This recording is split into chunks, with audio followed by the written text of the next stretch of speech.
Bienvenidos a esta catequesis que vamos a tener en el día de hoy, en la cual vamos a meditar en torno a la figura del romano pontífice. ¿Quién es el romano pontífice?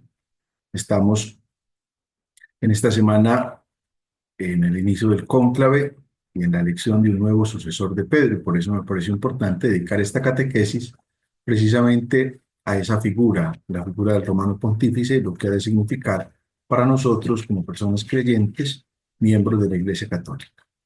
En el nombre del Padre, y del Hijo, y del Espíritu Santo. Amén. Comencemos por invocar la presencia de Dios, la gracia del Espíritu Santo sobre nosotros, que disponga nuestra mente y nuestro corazón para este momento de catequesis. Ven, Espíritu Divino, manda tu luz desde el cielo, Padre amoroso del pobre, don en tus dones espléndido, luz que penetra las almas, fuente del mayor consuelo. Ven, dulce huésped del alma, descanso de nuestro esfuerzo, tregua en el duro trabajo, brisa en las horas de fuego. Gozo que enjuga las lágrimas y reconforta en los duelos.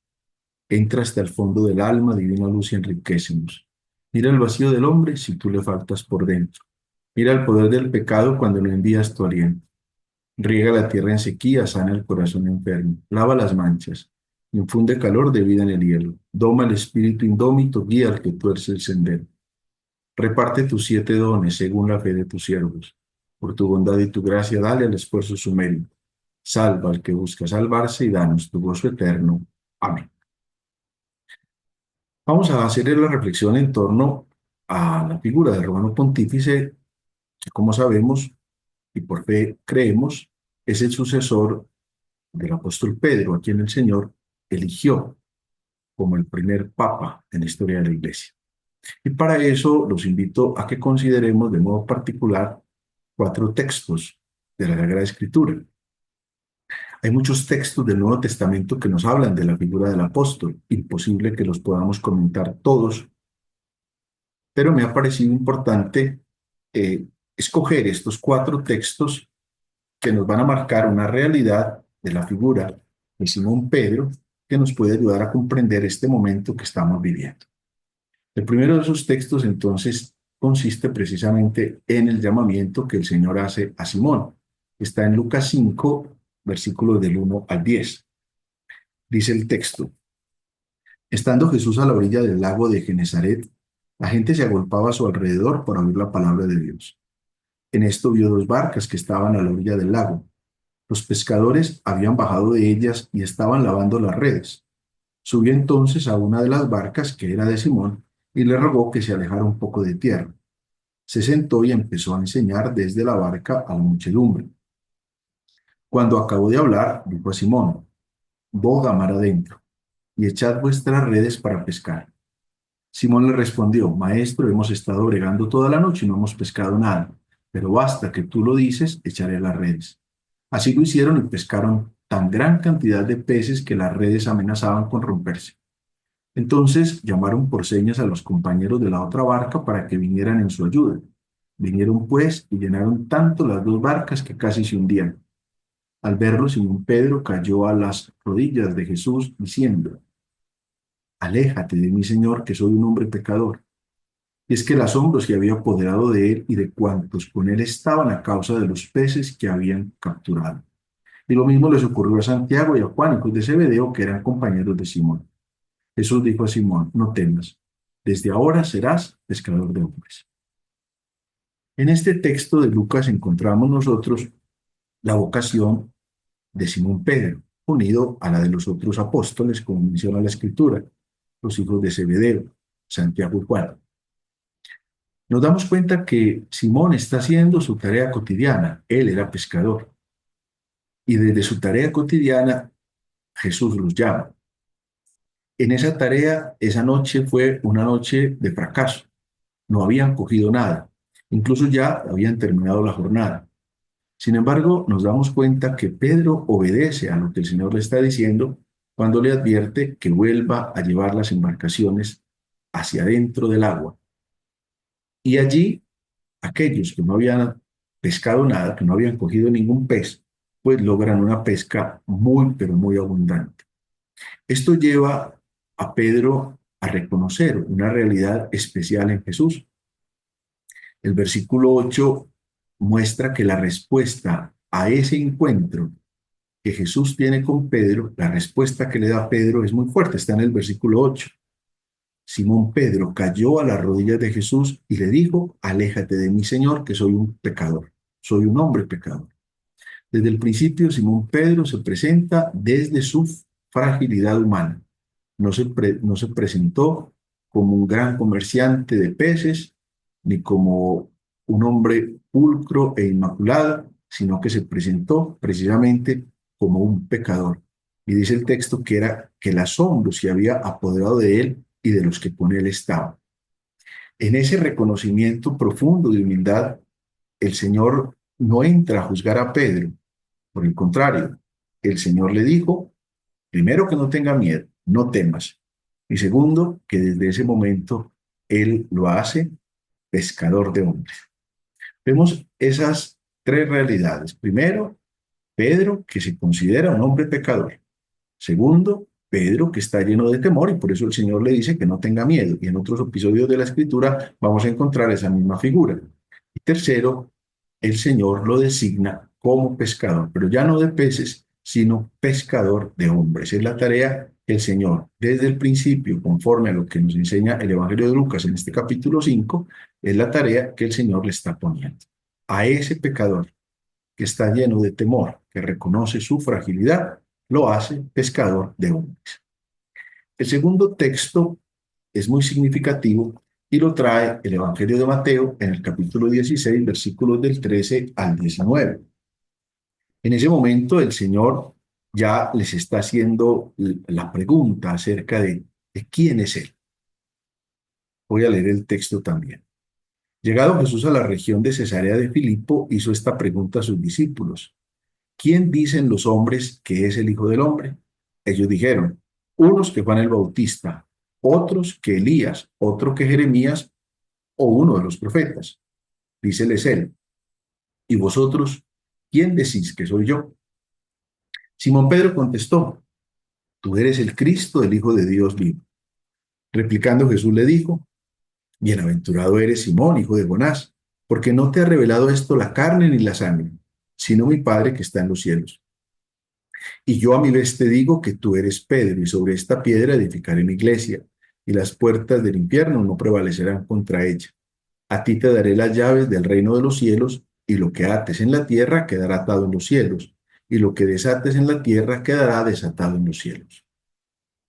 Vemos que este capítulo 16 de Mateo marca un punto muy importante en el ministerio de Jesús.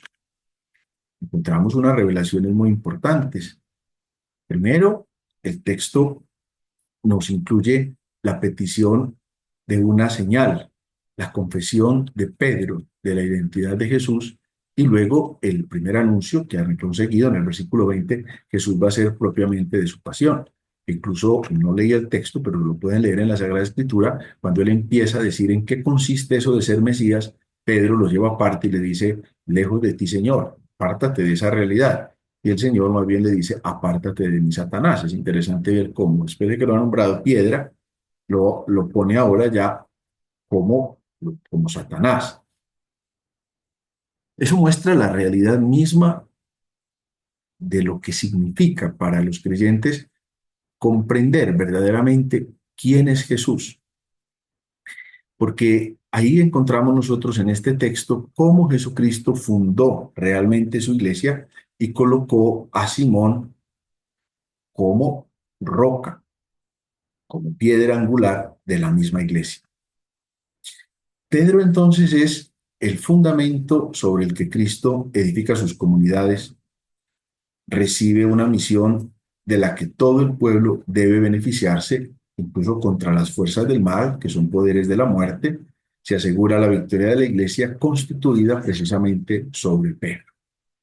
El nombre de Pedro, que también vamos a encontrar muchas veces en el Nuevo Testamento, sobre todo en las cartas como Cefas, que es impuesto por Cristo a Simón.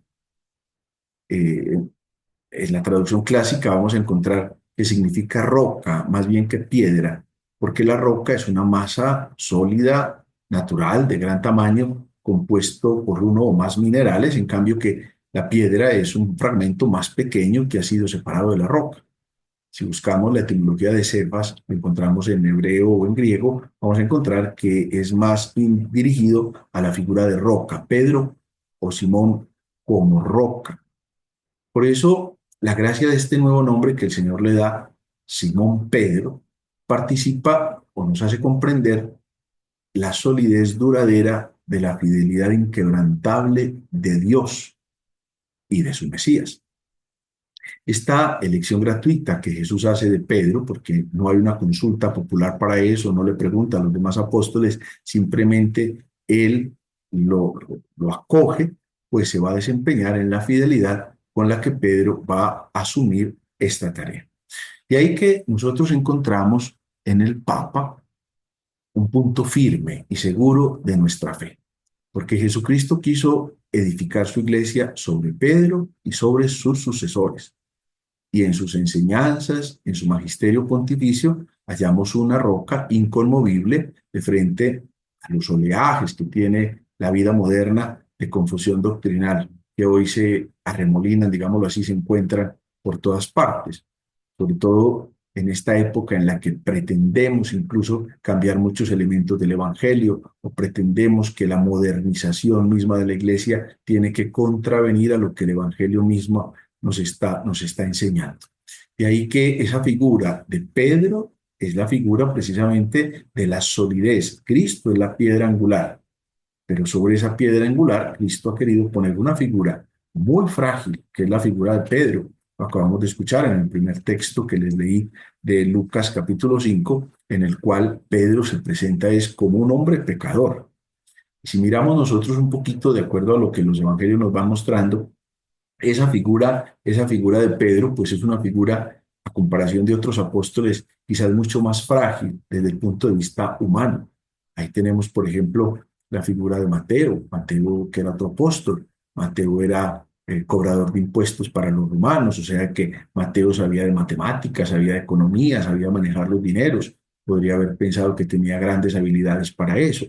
Tenemos la figura de Santiago el Mayor, que, como lo vamos a ver en los Hechos de los Apóstoles, se ve que tiene un carácter fuerte. Incluso a él y a su hermano Juan, que son hijos de Zebedeo, Jesús los llamaba los hijos del trueno, o sea, personas de carácter fuerte, no tan frágil ni tan débil como Pedro.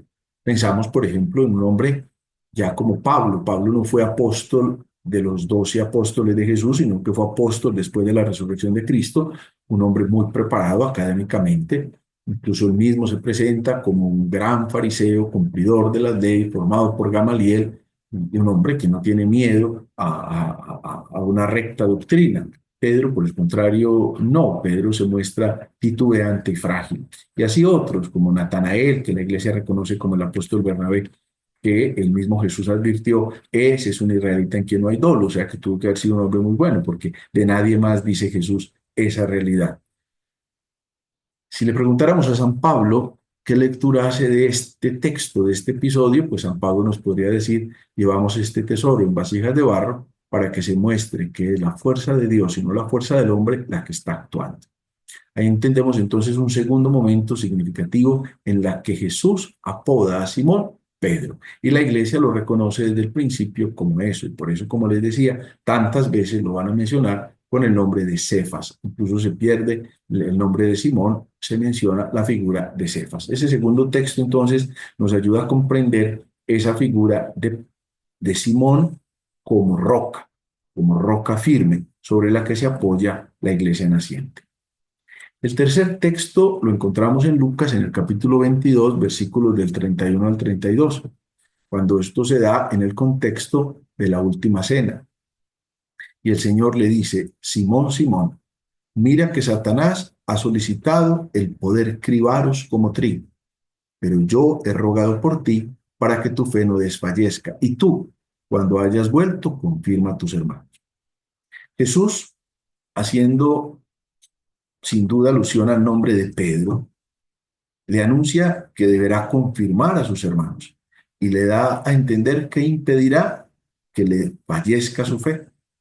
Tal es ciertamente la misión de Pedro, descrita por el evangelista Lucas, que cuando lo narra no en el Evangelio, sino en los Hechos de los Apóstoles, se halla a la cabeza del grupo reunido en el cenáculo, como lo vemos en Hechos en el capítulo 1, versículo 13.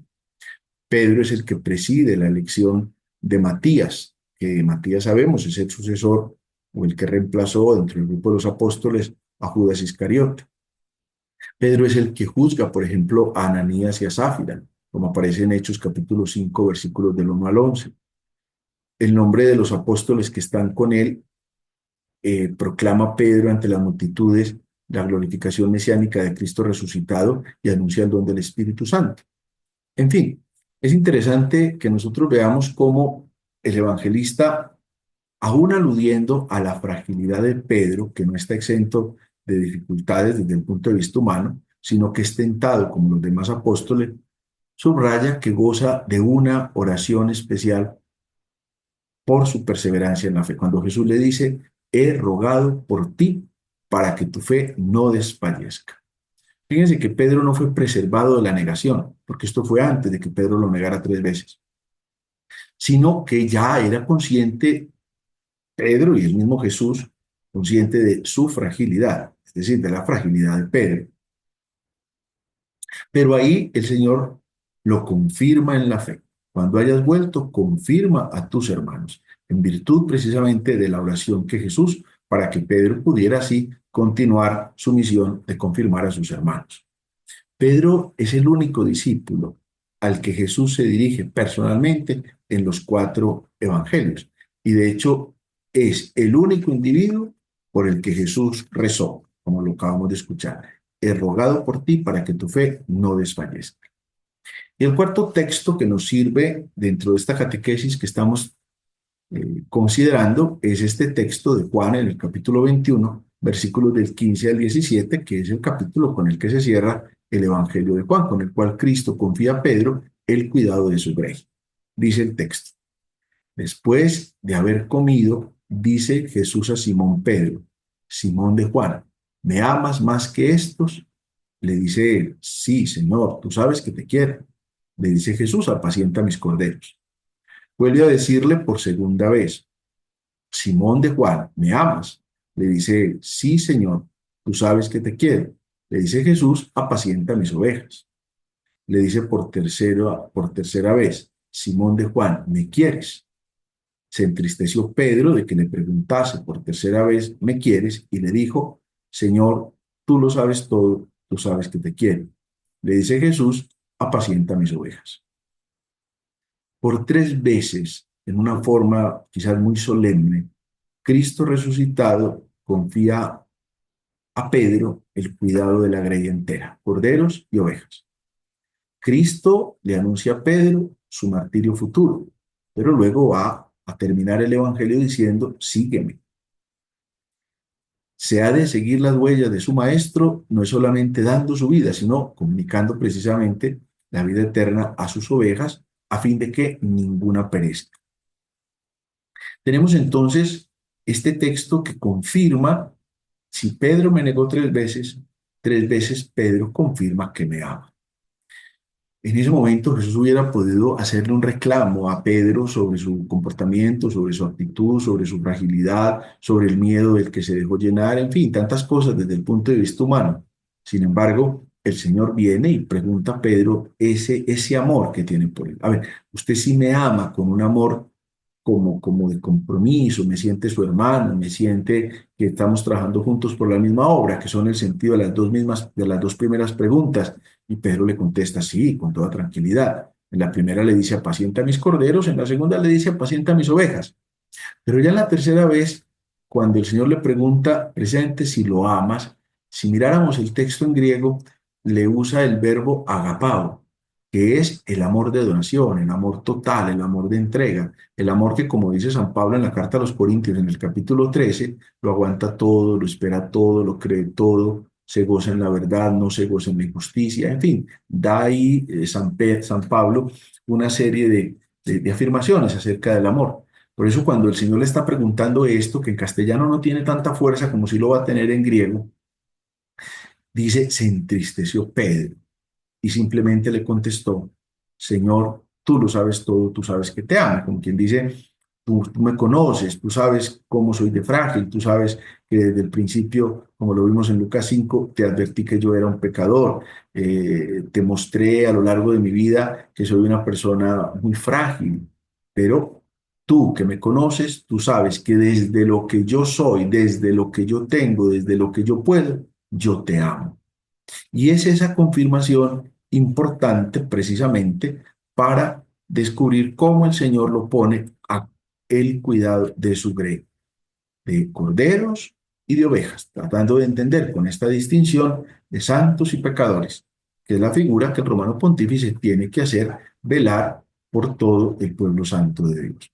Esos cuatro textos, de muchos otros que nosotros vamos a encontrar en la Escritura, nos ayudan entonces a hacernos como una breve radiografía de lo que tiene que significar la figura del apóstol Pedro.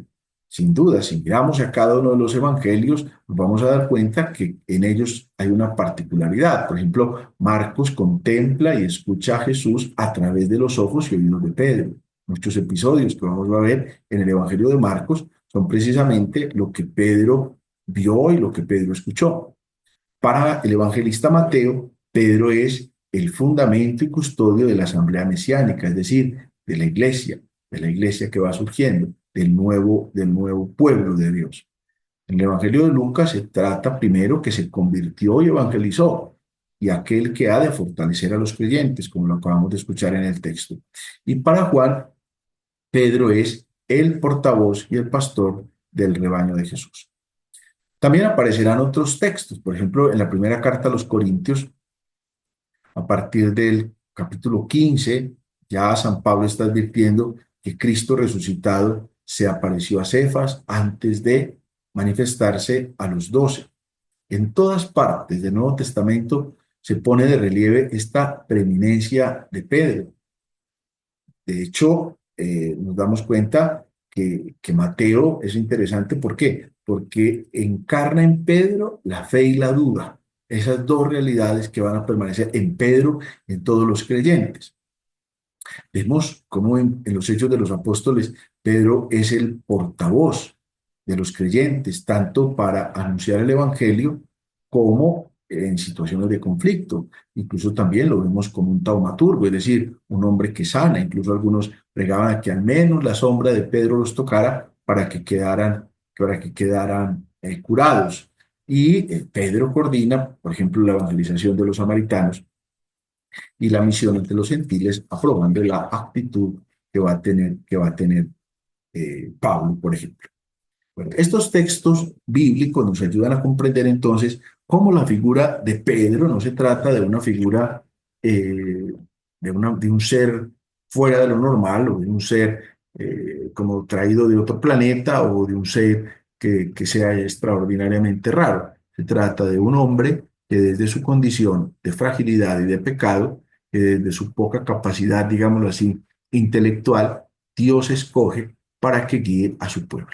Y esto lo vamos a ver siempre, siempre en cada romano pontífice, porque no estamos eligiendo a Dios, se está eligiendo a un hombre que asuma este papel de el sucesor de Pedro, obviamente con la gracia del Espíritu Santo, porque como personas de fe hemos de comprender la acción del Espíritu Santo, la acción que el Espíritu Santo realiza en un cónclave cuando, por medio de esos hombres que son bautizados, que la Iglesia ha nombrado como cardenales, pues han de elegir a un romano pontífice. Ahora bien, ¿cuál es la tarea entonces que en este momento actual nosotros podemos encontrar del sucesor de Pedro, del romano pontífice? Y eso lo podemos hacer a partir de los oficios y los títulos propios del romano pontífice. Vemos que el Papa es el obispo primero entre los apóstoles, cabeza del colegio de los obispos, vicario de Cristo y pastor de la Iglesia Universal. ¿Qué significan esas realidades? Primero, es obispo de la Iglesia de la Iglesia de Roma. Tanto así que cualquier bautizado puede ser elegido obispo, pero si se trata de un bautizado que no goce del carácter episcopal, inmediatamente acepta la nominación como papa, pues tiene que recibir la ordenación episcopal. Entonces la primera figura es, el sucesor de Pedro es el obispo de la Iglesia de Roma.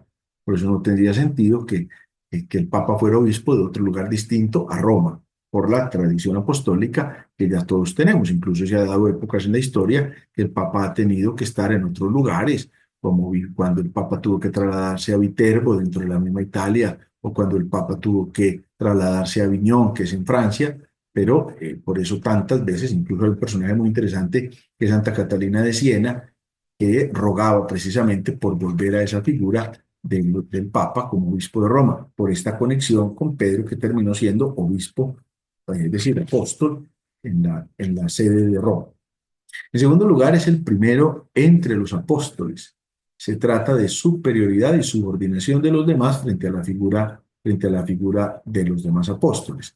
Tenemos que pensar, los apóstoles forman el colegio apostólico y Cristo pone al frente de ese colegio apostólico a Simón, a quien nombra Pedro. Luego, los sucesores de los apóstoles son los obispos y tienen dentro de ese grupo, digámoslo así, de colegio episcopal al sucesor de Pedro. Por eso es una figura, el Papa no es un primero entre iguales, el Papa es primero del colegio episcopal. Y ahí viene el tercer elemento, el Papa que es cabeza del colegio de los obispos. Ese grupo, como les explicaba, que conforman los sucesores de los apóstoles, que tienen que estar válidamente ordenados y tienen que estar en comunión con el colegio de los obispos y sobre todo con la cabeza, pues tienen el elemento de trabajar por la comunión, por la común unión, haciendo eco de la oración que Jesús hace en el capítulo 17 de Juan, cuando Jesús le pide al Padre, te pido por ellos para que sean uno, como tú en mí y yo en ti. Ut unum sint, se dice en latín, para que todos sean uno, como tú en mí y yo en ti. Luego, además de ser obispo, primero entre los apóstoles y cabeza de ese colegio de los obispos, también otro de los títulos que recibe el Papa es el de vicario de Cristo, es decir, hacer las veces de Cristo. Hay que tener en cuenta que también todos los obispos son vicarios de Cristo en sus respectivas diócesis, pero vicarios dentro de esa jurisdicción territorial que tienen. En cambio, el Papa es vicario de Cristo para la Iglesia Universal. Y su poder procede directamente de Dios, que se vale de un elemento clave, que es el grupo de cardenales que lo eligen, pero lo eligen por la fuerza del Espíritu Santo, y por eso vemos, por ejemplo, en entrevistas que le han hecho a cardenales, pues hay que ver el Espíritu Santo que quiere. Los cardenales votan, pero es al final el Espíritu Santo el que al final pone en su iglesia al Papa que la iglesia necesita y al Papa que Dios quiere. El último de los títulos es pastor de la Iglesia Universal. También hay que tener en cuenta que los obispos son también pastores propios de sus fieles, pero solo dentro del ámbito de su propia diócesis. En cambio, el Papa es obispo de Roma, pero además pastor de toda la Iglesia Universal. Tiene dentro de toda la Iglesia esa potestad que Dios le da. Entonces ahí tenemos que concentrarnos en otro elemento importante que es descubrir cuál es esa potestad que corresponde a la persona que es elegida y acepta ser romano pontífice. Tenemos que tener en cuenta que en virtud de su oficio tiene una potestad ordinaria, no como persona física, sino en cuanto titular de una función capital del gobierno de toda la Iglesia Universal. Una vez que acepta, no es que le tengan que dar unos atributos, sino que ya al aceptar, Dios le concede esa potestad que va a ejercer hasta que termine su gobierno. Que ahora vamos a ver de qué manera termina, o por renuncia o por muerte, pero ahora más adelante hablaré un poco sobre eso. Esa potestad del romano pontífice tiene cuatro, digámoslo así, como cuatro realidades. Es suprema, es plena, es inmediata y es universal. ¿Qué quiere decir que la potestad del Papa sea suprema? Quiere decir que no está subordinada a ninguna otra potestad humana, ni eclesiástica ni temporal, y goza, por tanto, de la máxima jerarquía en su orden. De ahí que hay un principio en el derecho canónico que dice: la primera sede por nadie será juzgada. De ahí que cuando de pronto en los procesos canónicos que se tienen que adelantar, una persona apela hasta el romano pontífice, ya la decisión que tome el romano pontífice no tiene apelación. En cambio, por ejemplo, pensemos, por ejemplo, en las causas de nulidad. Una causa de nulidad matrimonial se pone en un tribunal diocesano de primera instancia. La fallan a favor o en contra. El que no está de acuerdo puede apelar a una segunda instancia, que confirma la primera o cambia la decisión. Y si tampoco alguien está de acuerdo con eso, pues apela a una tercera instancia, que en este caso sería o la rota romana o la asignatura apostólica, depende de lo que sea. Si todavía tampoco, pues todavía pueden apelar a una última instancia, que es el romano pontífice. Ya después de que el romano pontífice falle, a favor o en contra, ya eso no tiene más apelación. Entonces, eso nos ayuda a comprender un poquitico cómo es esta potestad en el sentido de que son válidos. No cabe un recurso contra una sentencia o contra un decreto del romano pontífice. Además es supremo porque el romano pontífice es el administrador y el distribuidor supremo de todos los bienes de la iglesia. Por ejemplo, en una parroquia, ¿quién administra una parroquia? Un párroco. Pero el párroco no es que tenga potestad plena sobre la parroquia. Para poder administrar, tiene que tener las directrices, las líneas o las autorizaciones del obispo diocesano. A su vez, el obispo diocesano es el que administra su propia diócesis, pero tampoco el obispo diocesano tiene potestad plena y suprema sobre su diócesis. Tiene que tener unas líneas, unas directrices o unas autorizaciones del romano pontífice. Entonces vemos cómo el romano pontífice está presente en todas estas realidades, sea parroquiales, sea diocesanas, sobre las diferentes instituciones que existen en la iglesia. Eso significa que esa potestad ordinaria del Papa sea suprema. ¿Qué significa que esa potestad ordinaria también sea plena? Significa que el Papa posee la totalidad de la potestad que Cristo ha entregado a su iglesia y por tanto aquella que es necesaria y suficiente para el gobierno de la iglesia en todos los órdenes y las esferas del ámbito eclesiástico. La potestad de esa plenitud abarca tanto la potestad de orden como la potestad de gobierno que se tiene dentro de la vida de la iglesia.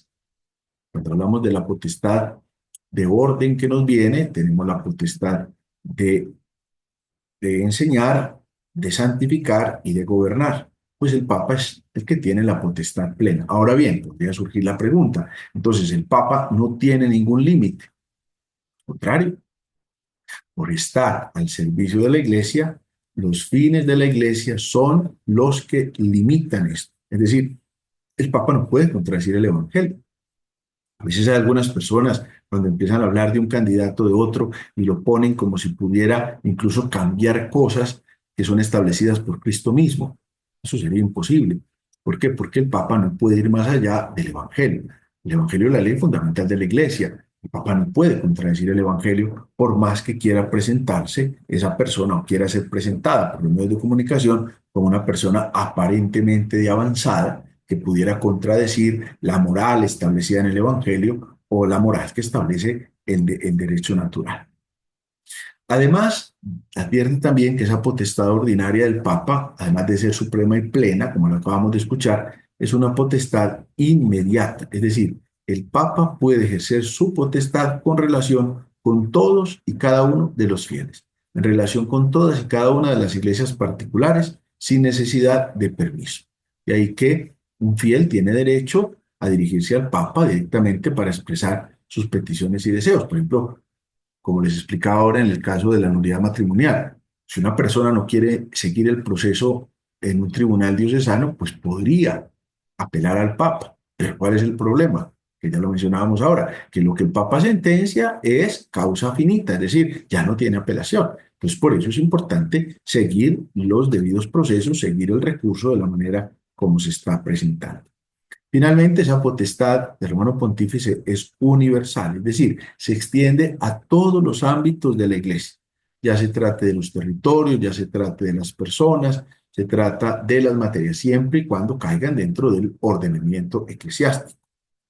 Por eso el Papa gobierna sobre todas las parroquias, el Papa gobierna sobre todas las diócesis, el Papa gobierna sobre todos los institutos religiosos, masculinos o femeninos, el Papa gobierna sobre todas las entidades eclesiásticas, cuando hablamos de una universidad pontificia, cuando hablamos de un colegio diocesano, en fin, estas realidades que son eclesiásticas, el Papa tiene competencia sobre esta realidad, por eso se dice que la potestad del romano pontífice es universal. Finalmente, surge una pregunta, ¿cuándo comienza y cuándo termina el romano pontífice? ¿Cuándo comienza? Cuando hay una elección legítima, es decir, cuando quienes están llamados por la Iglesia, por el ordenamiento canónico, es decir, el orden jurídico de la Iglesia, participan legítimamente de una elección. Si, por ejemplo, se pudiera dar el caso de que fuerzas políticas influyeran sobre los cardenales, podríamos poner en duda la validez de esa elección, porque no es una elección legítima, porque los cardenales estarían coaccionados por estos poderes que no tienen nada que ver con la vida de la Iglesia, cuando todos los que tienen derecho a participar son realmente convocados, porque pudiera suceder un ejemplo que entonces no citan a un grupo determinado de cardenales a que vayan a la elección con el ánimo de favorecer al otro, estos que tenían derecho de participar, pues no fueron convocados legítimamente, esa elección podría declararse en cierta medida nula. Entonces, por eso es la elección de la legitimidad que se realiza en el cónclave. ¿Quiénes participan? Aquellos cardenales que están legítimamente habilitados para eso. Por ejemplo, desde el Papa Pablo VI, los cardenales mayores de 80 años no son electores. Por tanto, no podríamos decir que es que si ellos entran a participar o si no, después pueden decir que como a ellos no los convocaron, la elección es ilegítima. No, la elección es legítima porque se cumple con esa realidad. El segundo elemento para poder comenzar es que el momento en el que el candidato resulta elegido no es que automáticamente se convierta en el Papa. Él debe aceptar. De hecho, cuando resulta la votación, que es de una votación de 2/3, es decir, en este momento van a entrar 133 cardenales al cónclave. Eh, es lo que se tiene previsto pues por ahora, a menos de que alguno se muera en este momento. Pues entonces 2/3 vienen siendo 90 cardenales que tienen que votar por el elegido. Cuando eso sucede, inmediatamente el cardenal decano, o si el cardenal decano, como va a ser el caso actual, ya pasó los 80 años, no entra, puede ser el cardenal vicedecano. En este momento el cardenal vicedecano también tiene más de 80 años, no entra, entonces será el primer cardenal del orden de los obispos, que va a ser el cardenal Parolin. Entonces, o el que luego el que le siga, en fin, va en escala. Ese cardenal se acerca al elegido y le pregunta, ¿aceptas la elección canónica que acaba de suceder? Entonces, el candidato tiene que realmente aceptar. Si en ese momento ese candidato ya es obispo, en ese momento comienza a ser el papa. Es en ese momento. Si no fuera obispo en ese momento, aunque sea cardenal, no todos los cardenales son obispos, pues inmediatamente se tiene que hacer la consagración episcopal. De modo que esa persona ya cuando acepta y goza de la consagración episcopal es el papa. De hecho, como lo vamos a ver, si Dios no lo permite, cuando ya sale al balcón de las bendiciones, como se llama, cuando nos anuncian que hay un nuevo papa con la famosa frase en latín, Annuncio vobis gaudium magnum, habemos papa, pues ese ya es el papa. No es que después haya una misa de coronación o una misa en la que a partir de ese momento va a empezar a ser el papa, no. Habrá sin duda una misa de inauguración del pontificado, pero ya es el papa en el momento en que él acepta. Ahí comienza a ser el romano pontífice. Tan así que una vez que él acepta y que dice con qué nombre quiere ser llamado, el candidato se retira a una pequeña sala que queda junto a la Capilla Sistina, que la llaman precisamente el cuarto de las lágrimas, donde él va, llora, y seguramente por eso se llama el cuarto de las lágrimas, porque no deja de ser un momento para quien resulta elegido muy difícil, un momento desde el humano que reviste todo el miedo y la fragilidad y volver a reconocer lo mismo que Pedro reconoció en el primer texto que escuchamos ahora, yo soy un pecador y cómo me vas a poner esta tarea, pero allí luego ya se viste con el hábito normal que tiene el romano pontífice, como es la sotana blanca y el solideo blanco, el solideo es lo que se pone en la cabeza, el solideo blanco, pues ya en ese momento sale y antes de ser presentado al pueblo, los cardenales se acercan uno a uno a un acto de obediencia, de reconocimiento de esa figura, de ese sucesor de Pedro, y cada uno de ellos, en nombre de la iglesia, le representa ese acto de obediencia y de acogida y de fidelidad a él como sucesor de Pedro, como romano pontífice legítimamente elegido. Ahí comienza. ¿Cuándo termina? La norma prevé que puede terminar de dos maneras. Y las dos maneras las hemos visto en los dos últimos papas. La primera es por la renuncia. Y lo vimos con el caso del Papa Benedicto. La renuncia del Papa no tiene que ser aceptada por nadie. Benedicto no fue el primer Papa que ha renunciado en la historia. Fue impactante porque hacía muchísimos años no renunciaba a ningún romano pontífice, pero ya otros habían renunciado a lo largo de la historia de la Iglesia. ¿En qué momento entonces queda vacante la sede de Roma cuando el Papa renuncia? En el momento en el que el Papa determina que así va a ser. Por ejemplo, el Papa Benedicto el 11 de febrero de 2013 le anunció a los cardenales y con los cardenales al mundo que él renunciaba a su tarea como romano pontífice, pero advirtió que esa renuncia sería válida a las 12 del día, me parece, pues no estoy preciso la hora, del 28 de febrero de 2013. Entonces fíjese cómo el Papa pone que cuando renuncia, no tiene que esperar que nadie le acepte la renuncia, pero sí pone hasta qué día propiamente él va a ser el romano pontífice. A partir del momento en que se cumpla el día y la hora que el Papa estableció, termina ese pontificado. El segundo momento o el segundo caso es el caso de la muerte, que fue lo que nosotros experimentamos recientemente con el Papa Francisco, también con el Papa Juan Pablo II y con el Papa Pablo VI, con el Papa Juan Pablo I, en fin, con la mayoría de los papas, porque han terminado es porque han muerto. Pues en el momento en que el Papa muere, quedamos en lo que se llama la sede vacante, es decir, no tenemos romano pontífice porque ha muerto. Pues con esta catequesis lo que quiero es que cada vez consideremos más desde el punto de vista espiritual esta realidad que la Iglesia vive.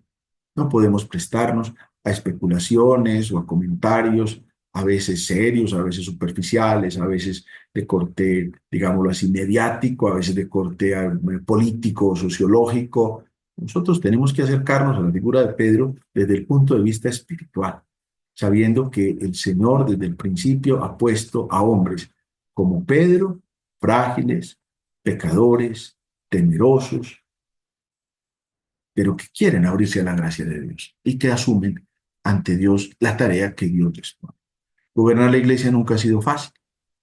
Cada uno pues vive su momento y le parece que este es el peor momento que está viviendo la historia, pero quien sea un poquito fanático de la historia, gomoso de la historia, pues podrá leer la historia de la iglesia y la historia de los papas y vemos cómo cada época ha traído sus preocupaciones y sus afanes, sus dificultades a nivel interno de la iglesia o sus dificultades a nivel externo con las relaciones internacionales o políticas con gobernadores o con emperadores o con reyes en su época, pero al final el Espíritu no deja de sorprendernos y siempre el Espíritu pondrá aquel que la iglesia necesita. Y nosotros por eso estamos llamados a orar desde ya, por ese momento, por esa persona que resulte elegida. Y también adherirnos con religioso obsequio de la fe, adherirnos con una voluntad de hijos, todos como bautizados, a ese pastor, a orar por él, a acogerlo con alegría que Dios nos da en torno a la unidad de la iglesia. Eso es lo más importante. No podemos caer en las polarizaciones del mundo, en que este es de derecha por esto, que este es de izquierda por aquello, que a mí me gusta más de derecha, que a mí me gusta más de izquierda. Lo importante es que todos sean uno, como tú en mí, yo en ti, como lo pidió el Señor en el Evangelio de Juan. Por eso quiero invitarlos a terminar esta catequesis con esta oración, que la hacemos en la misa de la elección de un romano pontífice, que sea una oración que podamos repetir frecuentemente en estos días, en este periodo de elección del Papa. Padre y Pastor eterno, que gobiernas y proteges siempre a tu iglesia, concédele en tu infinita bondad un pastor que te agrade por su santidad y que nos guíe y acompañe con paternal solicitud. Por nuestro Señor Jesucristo, tu Hijo, que vive y reina contigo en la unidad del Espíritu Santo, y es Dios por los siglos de los siglos. Y la bendición de Dios Todopoderoso, Padre, Hijo, Espíritu Santo, descienda sobre ustedes y les acompañe siempre.